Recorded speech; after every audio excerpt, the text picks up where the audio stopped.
क्या आपने कभी सोचा है ईरान इतने सालों से सैंक्शंस में है तो फिर वो इस वॉर को फंड कैसे कर पा रहा है? इस सवाल का जवाब सुन के आप भी हैरान हो जाएंगे। अमेरिका ने ईरान के ऊपर सैंक्शंस लगाए, यहाँ तक कि उसे स्विफ्ट बैंकिंग सिस्टम से भी बाहर निकाल दिया, डॉलर की ट्रांजैक्शंस भी बंद करवा दी।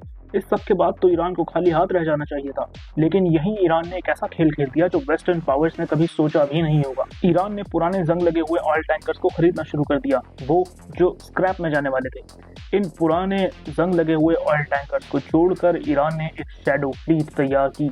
अब इस शैडो फ्लीट में वो टैंकर्स थे जो स्क्रैप में जाने वाले थे, तो इन पर से वेस्टर्न कंपनीज का इंश्योरेंस भी खत्म हो गया।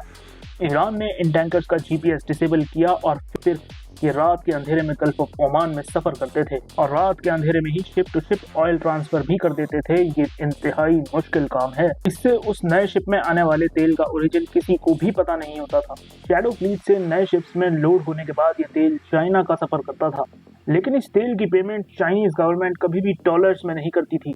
चाइना ईरान के अंदर रोड्स, ब्रिजेस और पोर्ट्स की कंस्ट्रक्शन का काम करता रहा, यानी चाइनीज गवर्नमेंट ईरान को ये पेमेंट इंफ्रास्ट्रक्चर की फॉर्म में करती थी और बाकी पेमेंट क्रिप्टो की फॉर्म में या हवाला यूएई के जरिए। ईरान के लिए ये मैटर सर्वाइवल का था, इसलिए इन पैसों से ईरान ने ड्रोन्स बनाए, मिसाइल्स बनाए, साथ ही ईरान ने हिजबुल्लाह, हमास और हुथीज जैसी प्रॉक्सीज को फंड किया। और यूं ईरान ने बिलियंस ऑफ डॉलर्स की वो सैंक्शंस जो यूएसए ने ईरान पर लगाई थी उनको बड़ी चालाकी से बाईपास कर दिया। इस शैडो फ्लीट के जरिए ईरान ने पूरे वेस्टर्न सिस्टम की नाक के नीचे से तेल बेच के दिखाया।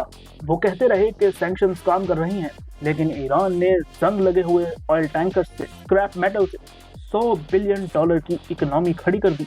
और सब कुछ जानते हुए भी वेस्टर्न पावर इसे रोक नहीं सकी, क्योंकि ship to ship oil transfer वाला काम ओपन वाटर में, इंटरनेशनल वाटर्स में होता था, जहां वेस्ट की या किसी की भी कोई लीगल अथॉरिटी नहीं होती।